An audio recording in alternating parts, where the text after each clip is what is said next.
Mes amis, comme nous le savons, nous sommes en ce moment dans la période que l'on appelle en hébreu la période du Homère. À notre niveau, qu'est-ce que cela signifie? Il y a 49 jours qui nous séparent entre la sortie d'Égypte et le don de la Torah. La Torah a été donnée 50 jours après que nous sommes sortis d'Égypte et nous comptons 49 jours jusqu'à Shavuot, la fête du don de la Torah.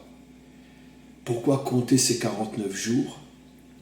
Ces 49 jours d'abord se divisent en 7 semaines de 7 jours, 7 fois 7, 49. Et chacune des semaines, des 7 semaines, correspond à une sphira, comme on le sait, c'est-à-dire à une qualité que nous devons justement réparer ou améliorer pour mériter le don de la Torah.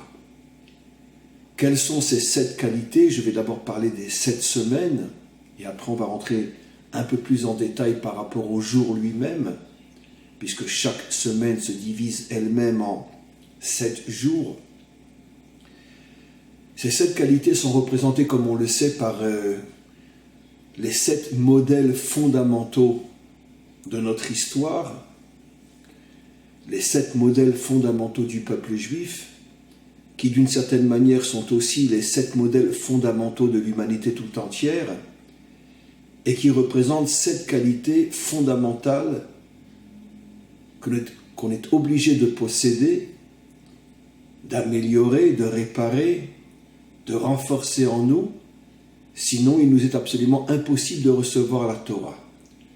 Quand je dis recevoir la Torah, je vais d'ailleurs commencer par cette notion, je dis quelque chose de très important. Parce que recevoir la Torah, ce n'est pas uniquement l'étudier, ce n'est pas uniquement la comprendre, mais c'est essentiellement, surtout, et voire même uniquement la vivre. J'ai déjà expliqué de très très nombreuses fois dans mes cours que, d'après les secrets de la Torah, c'est la différence fondamentale entre l'arbre de la connaissance et l'arbre de la vie. L'arbre de la connaissance qui tue et l'arbre de la vie qui donne la vie. Le maître explique qu'en vérité, ces 2 arbres représentent 2 approches de la Torah. La première, celle qui nous tue et qui détruit le monde, c'est une approche qui est uniquement fondée sur la connaissance. J'étudie, je sais. Mais est-ce que tu vis véritablement ce que tu étudies et ce que tu sais? On verra bien sûr tout au long de ce cours la véritable définition de vivre la Torah. Mais en tous les cas, tu peux connaître énormément de choses. Tu peux être quelqu'un de très brillant. Tu peux être quelqu'un qui connaît, qui sait expliquer, qui sait parler. Mais est-ce que tu vis tout ce que tu sais? La Torah nous dit, si tu ne vis pas ce que tu sais, tu es un homme mort. Même si tu es un homme que tout le monde applaudit, que tout le monde respecte et vénère, waouh, sa connaissance, quel géant, tu es un homme mort. Pour pouvoir être un homme vivant, pour pouvoir mériter la Torah, qui d'ailleurs s'appelle Etz Chaim, l'arbre de vie, comme on le sait, il faut vivre ce que l'on sait. Et vivre ce que l'on sait, comme je vais l'expliquer, c'est pas seulement, bien sûr, c'est fondamental de respecter les commandements de la Torah. Mais je rajouterais, ce n'est pas seulement respecter les commandements de la Torah. C'est beaucoup plus profond que cela. Car même si quelqu'un respecte tous les commandements de la Torah, c'est pas encore véritablement la preuve qu'il vit avec la Torah, comme je vais l'expliquer. Alors maintenant, revenons à ce que j'avais commencé. Les 7 qualités fondamentales qui sont représentées par les 7 modèles fondamentaux. La première qualité, le chesed. Là, je m'excuse d'avance, je vais traduire malheureusement en français, c'est-à-dire que la traduction n'a plus rien à voir avec le sens profond de la notion en hébreu, mais ce n'est pas très grave aujourd'hui parce que c'est pas vraiment chaque qualité que je vais expliquer, mais c'est surtout la dernière comme on va voir. Celle qui véritablement nous donne la vie. Et je vais expliquer pourquoi. La première qualité donc, qui correspond à la première semaine, est la qualité représentée par Abraham, qui est le chesed, la bonté. Très très brièvement, parce que c'est important de savoir quelle est la définition de la bonté. La Torah nous l'explique dans un verset qui nous dit « Olam chesed yibane ». Le monde se construit avec le chesed. C'est-à-dire que le chesed, comme je l'ai expliqué des milliers de fois, c'est pas seulement donner, faire du bien, être gentil, être tolérant, avoir toujours un sourire aux lèvres.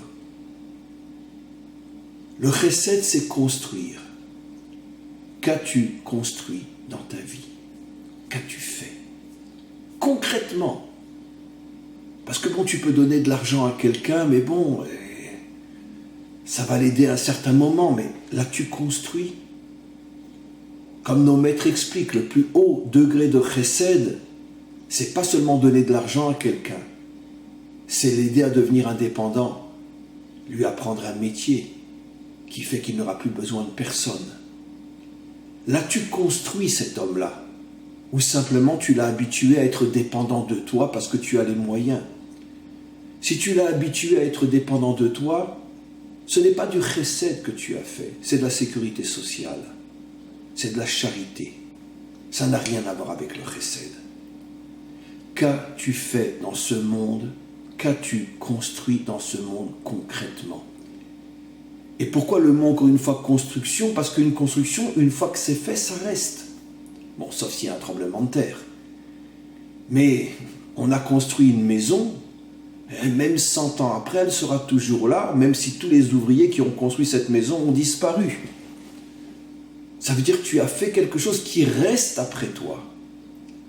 C'est ça le chesed. Et c'est pas évident. Beaucoup de ceux qui font du bien font de la charité, mais on compte sur les 2 doigts de la main ceux qui font du vrai chesed, ceux qui peuvent prouver qu'ils ont construit quelque chose qui restera après eux. Après vient la deuxième semaine, la qualité de la gvura, celle de Yitzhak. Là aussi, il y a tellement d'explications possibles. Celle que je donnerai est, je pense pour nous, la plus importante. La gvura, on peut le traduire de différentes manières. Mais je traduirai par la notion de courage, de détermination, de volonté. C'est-à-dire que dans ce monde, on est tous soumis à de grandes épreuves, à de grandes difficultés. Et malheureusement, pour la grande majorité d'entre nous, les épreuves, les difficultés, les souffrances nous affaiblissent et parfois nous font complètement tomber dans la tristesse, dans le désespoir, dans le découragement. La gvura, comme je l'ai souvent expliqué dans mes cours, c'est cette force que je dévoile en moi qui me permet de transformer l'abîme en échelle. Non seulement je ne tombe pas, mais je prends l'obscurité dans laquelle je me trouve et je m'élève encore plus que si je n'avais pas été confronté à cette difficulté. C'est ça la gvura. Ça veut dire que d'une certaine manière, comme le disent nos maîtres, bien qu'ils nous interdisent de prier pour, mais on voit dans le Talmud et dans d'autres textes des grands maîtres qui étaient en attente d'une nouvelle épreuve parce qu'ils savaient que chaque épreuve leur permettait de monter à des niveaux qu'ils n'auraient jamais pu atteindre sans l'épreuve. Nos maîtres nous disent non, tu ne vas pas prier pour avoir une épreuve, c'est idiot. Mais par contre, si elle vient malgré toi, profites-en. Parce que jamais un homme ne peut se construire et ne peut s'élever autant qu'avec une épreuve si il a la gvura en lui. Ça, c'est la deuxième semaine. La troisième semaine, c'est la qualité de Yaakov, Tiferet. Comme je l'ai souvent expliqué dans mes cours, c'est l'union entre les contraires. En français, être un homme équilibré. Ni trop à droite, ni trop à gauche, ni trop en haut, ni trop en bas. C'est la sagesse la plus difficile à trouver dans ce monde. La sagesse du juste milieu. Je suis croyant, mais je ne m'en remets pas entièrement. Je ne m'en remets pas entièrement qu'à lui. Je suis un homme d'action. Je suis un homme d'action, mais je ne compte pas uniquement sur ma force. Je sais aussi que sans lui, rien n'est possible. C'est-à-dire, je trouve le juste milieu entre ma foi et mon action, entre ma prière et et mon action. Et ce juste milieu-là est ce qu'il y a de plus difficile à trouver, car le monde, comme on le sait, est très schématiquement divisé en deux grandes catégories, ceux qui sont en haut et ceux qui sont en bas. Mais l'homme du juste milieu, qui sait exactement quand il faut prier et quand il faut agir, et qui sait toujours rester sur le chemin du juste milieu, ça c'est la sagesse la plus difficile au monde. C'est la 3e semaine. La 4e semaine par rapport à Moshe, Netzar, la victoire. Dans la vie, il faut être un gagnant. Il ne faut jamais renoncer. Tu as un projet. Si ton projet est un bon projet, tu peux être sûr que vont se dresser devant toi des difficultés, des obstacles inimaginables. Parce que plus un homme fait le choix d'un projet authentique, et plus les difficultés vont être énormes pour l'empêcher de le réaliser. Sois un gagnant. Ne renonce pas. Sois un gagnant. C'est vraiment le modèle de Moshe. Il a affronté les pires difficultés qu'il est possible d'affronter dans sa vie, rien que la première de toutes. Sortir un peuple esclave d'Égypte à l'époque de Pharaon, mettre Pharaon à genoux, après supporter un peuple pendant 40 ans dans le désert, il n'a jamais renoncé. Il a toujours gagné. Parce qu'il est toujours parti avec l'idée que si je dois le faire, je gagnerai. Je ne suis pas un perdant. Et même si parfois j'ai une chute, c'est pas grave. Elle n'est là que pour me permettre de mieux me relever. Comme on dit en français, qui perd une bataille n'a pas forcément perdu la guerre. Moshe a gagné toutes ses guerres, même s'il a perdu certaines batailles. Ça, c'est la qualité de Netzar. Après, il y a la qualité de Aaron, le grand prêtre. Ode, la louange, le remerciement. Comme je le dis toujours, quelle est la première phrase qu'un juif dit le matin quand il ouvre les yeux? Modé Ani, merci Hachem. Le premier mot qu'un juif dit dans sa vie, tous les jours de sa vie, c'est merci. Savoir être reconnaissant, c'est une qualité inimaginable. Nos maîtres vont jusqu'à dire que la véritable faute d'Adam n'a pas été uniquement de manger. C'est son manque de reconnaissance. Quand Hachem après est venu lui dire « Mais qu'est-ce que tu as fait ?» Il a dit « Mais c'est pas moi, hein, c'est la femme que tu m'as donnée, c'est elle. Hein. » Genre, comme dit Rachi, « Tu es capable de la donner, hein, et j'en serais pas arrivé là. » Alors que Hachem lui avait donné cette femme que pour son bien, que pour le sortir de l'obscurité, car la femme est appelée Tov, et Tov fait allusion à la lumière. Comme disent nos maîtres, un homme qui n'est pas marié est un homme aveugle. La femme est la lumière des yeux d'un homme et beaucoup plus encore. Et lui, au lieu de se taire, il commence à dire « Hachem, pourquoi tu me l'as donné ?» Un manque de reconnaissance totale. Finalement, c'est le premier antisémite de la terre, de l'histoire humaine. Il cherche un bouc émissaire, c'est les Youpins, c'est ma femme. Et donc, cette qualité de Ode est une qualité fondamentale. La reconnaissance du bien que Hachem te fait, du bien que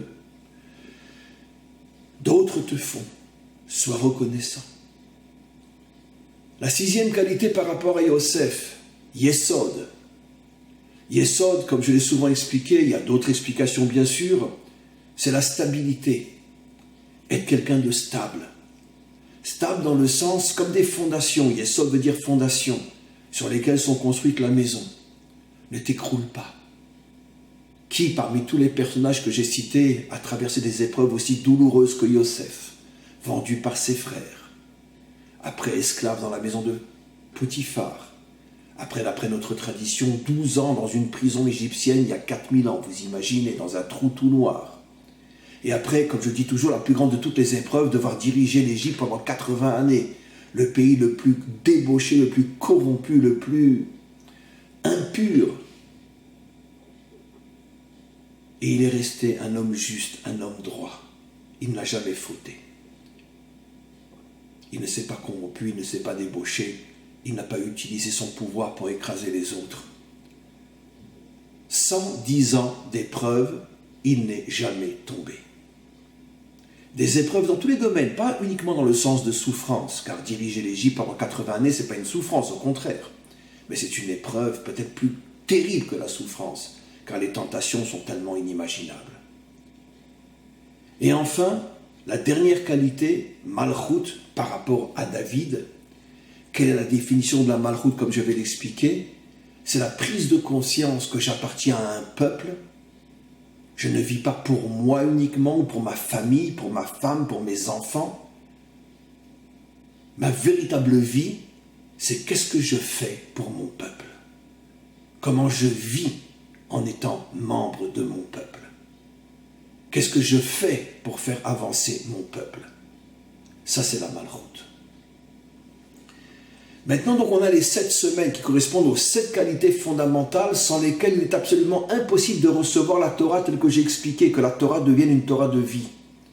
Si tu n'es pas comme Abraham, un constructeur du monde, si tu n'es pas comme Yitzhak, un homme qui défonce toutes les épreuves et qui n'a peur de rien, si tu n'es pas comme Yaakov, un homme équilibré qui n'est jamais ni trop à droite, ni trop à gauche, ni trop en haut, ni trop en bas, si tu n'es pas comme Moshe, un véritable gagnant, si tu n'es pas comme Aaron, un homme reconnaissant, si tu n'es pas comme Yosef, un homme stable, et si tu n'es pas comme David, quelqu'un qui ne vit que pour son peuple, tu n'auras jamais, jamais, jamais, jamais la Torah. Tu auras l'arbre de la connaissance, avec lequel tu mourras en donnant l'impression que tu es vivant. Mais tu n'auras pas l'arbre de la vie. Tu ne seras pas un homme vivant. Voilà les 7 qualités fondamentales,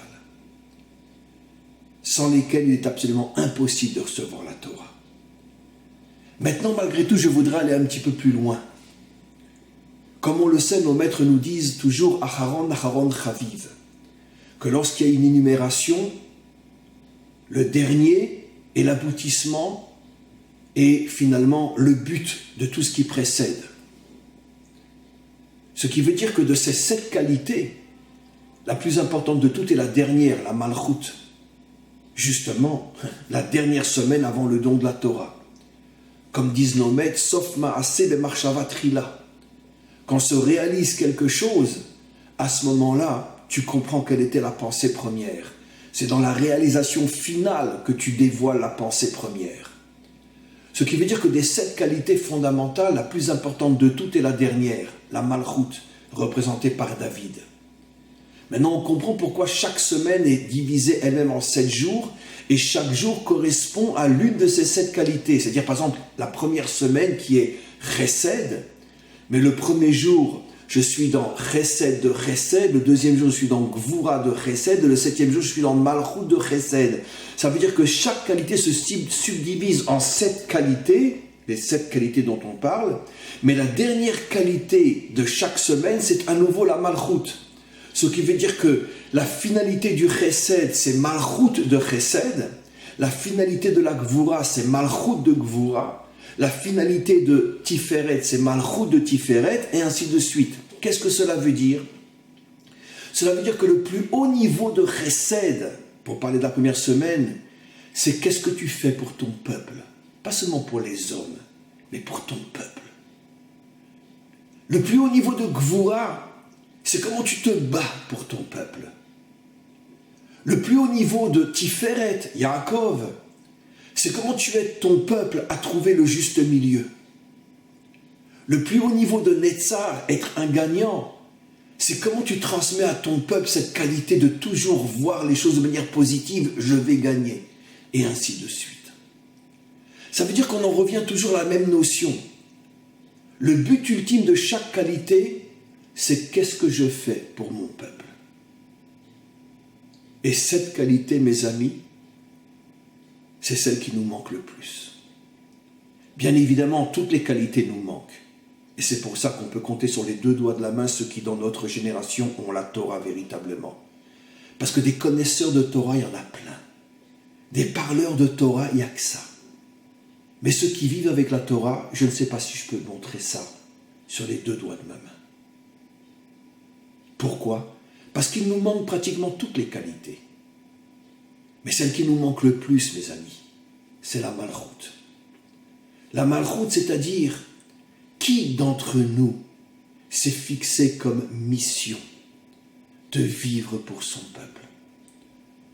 Prenons l'exemple du peuple juif.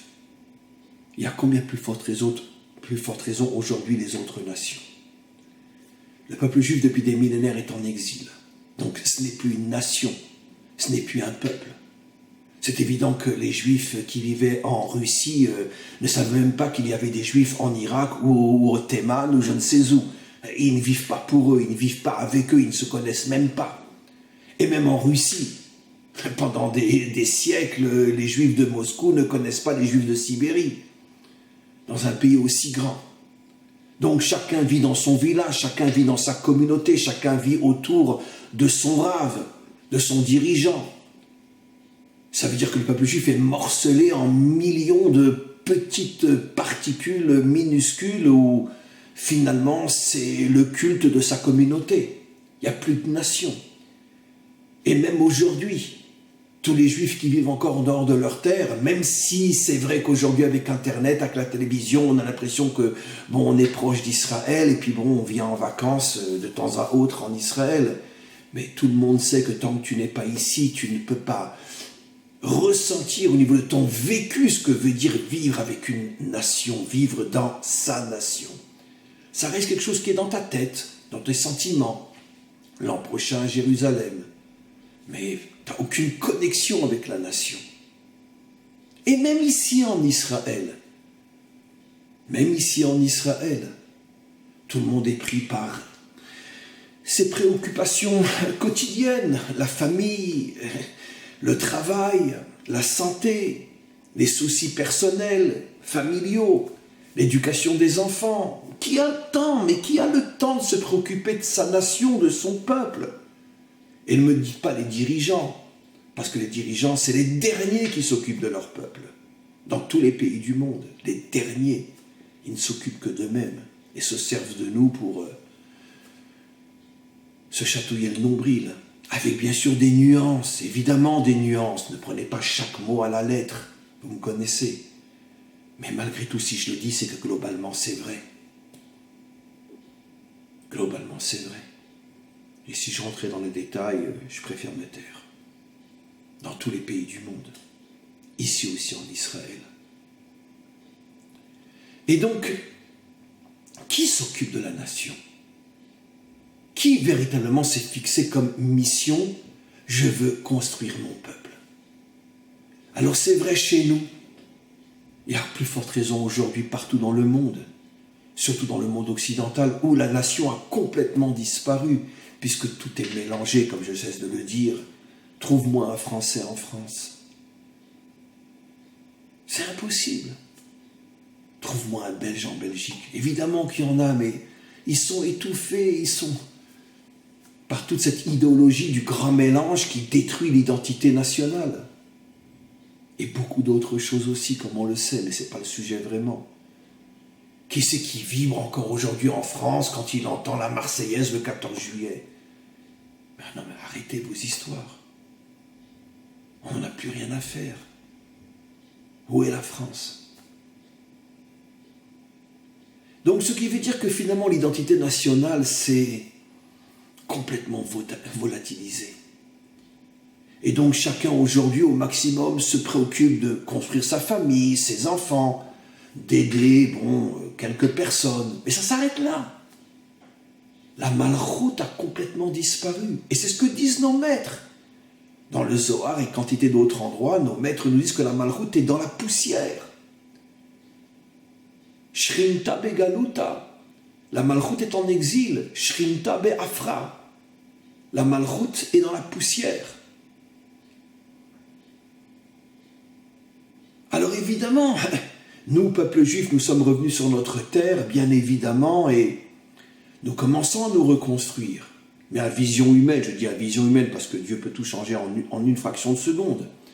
Mais à vision humaine, il semblerait qu'on est encore très très loin d'une vraie malchoute. On est un peuple uni, tous les uns avec les autres, et pas seulement les uns à côté des autres, où on accepte chacun comme il est.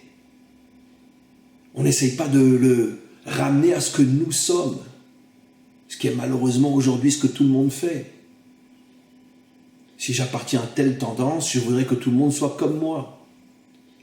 Soit une tendance politique, soit une tendance religieuse. En vérité, je ne cherche pas l'autre pour ce qu'il est. Je cherche l'autre uniquement pour le ramener à moi. Le culte de l'ego.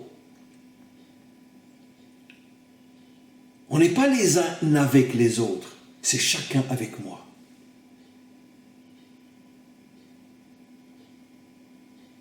Et donc c'est pour ça que je vous dis, mes amis, qu'une Torah de vie,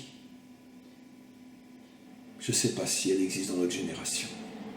Alors évidemment, encore une fois, ne me prenez pas à la lettre. C'est sûr qu'il y a 1 ou 2 ou 3 ou 4 grands, vrais juifs dans ce monde qui véritablement vivent uniquement pour construire leur nation. À tous les niveaux, matériel, spirituel, moral, bien évidemment. Parce que si c'est seulement une construction spirituelle ou seulement une construction matérielle, c'est encore une fois une blague. Mais je parle, moi, dans la globalité, je parle de la grande image, pas des petits détails qu'on ne voit même pas. Au niveau de la grande image, qui a le temps, qui a envie, qui a la force de construire la Malchoute, d'abord d'Israël et puis après de l'humanité tout entière. C'est pour ça que personne n'a véritablement la Torah. Et c'est pour ça que chaque année, depuis des millénaires, on fête la fête de Shavuot pour essayer de recevoir un peu mieux la Torah. Et finalement, après, on repart dans la même routine. Chaque rabbin il est avec ses élèves, chaque rabbin avec sa communauté, chaque rabbi avec ses chassidim, chaque dirigeant politique avec son parti politique. Mais en vérité, personne n'est avec le peuple. Car la notion de peuple a disparu du monde entier depuis des millénaires. Et je ne sais même pas si elle a existé un jour. Ou pour nuancer ce que je vais dire, je dirais qu'elle a peut-être existé à l'époque du roi David. C'est tout. Parce que David est le modèle de ce qui se passera un jour au moment de la délivrance finale. Quand le Mashiach reconstruira le peuple juif en tant que peuple uni, les uns avec les autres, et pas enfermés d'une manière uniforme à l'intérieur d'une même chita, d'une même direction idéologique ou politique ou religieuse. Mais le Mashiach saura comment construire un peuple avec toutes les différences, sans obliger personne à ressembler à l'autre.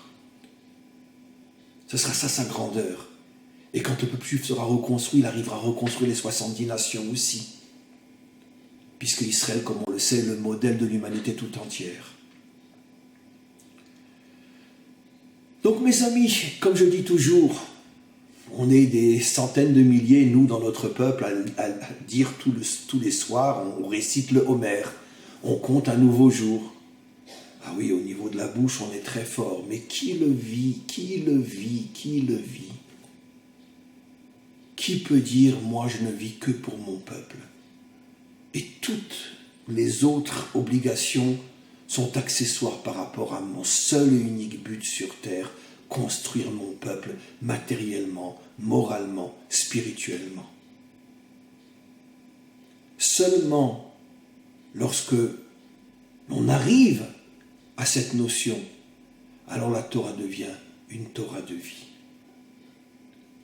La Torah devient une Torah de vie uniquement lorsqu'elle s'unit à la Malchoute. Comme j'ai souvent expliqué, on dit de Yaakov qu'il était un homme tam. Tam, ça veut dire intègre en hébreu. Un homme réel, un homme vrai. Et tam sont les rachetevot, les premières lettres de 2 mots. Tav, Torah, même Malchut. Torah et Malchut. Quand on a Torah et Malchut, on est un homme vrai. On est un homme authentique. Mais quand on n'a que la Malchut, ça veut dire on s'intéresse au peuple, mais sans morale et sans spiritualité, comme tous les dirigeants sur terre aujourd'hui. Ou quand on n'a que la spiritualité, mais qu'on est complètement déconnecté de la réalité nationale, dans les deux cas, on est mort. En tous les cas, on n'est pas un homme vrai, un homme authentique, un homme intègre. Donc, mes amis, le projet du don de la Torah n'est pas un projet facile.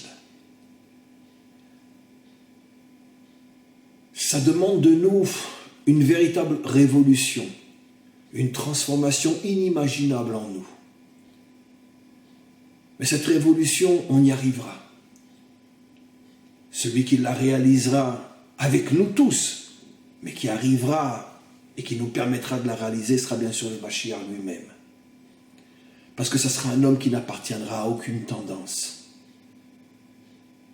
à aucune partie du peuple juif, ni sur le plan politique et surtout pas sur le plan religieux. Ce sera un homme qui aura en lui toutes les tendances du peuple juif.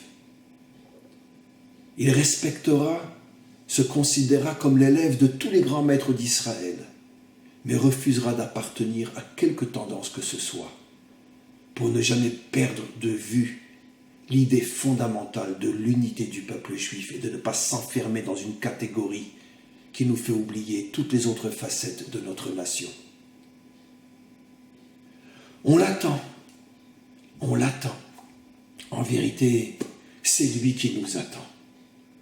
Ça fait longtemps qu'il aurait pu se dévoiler.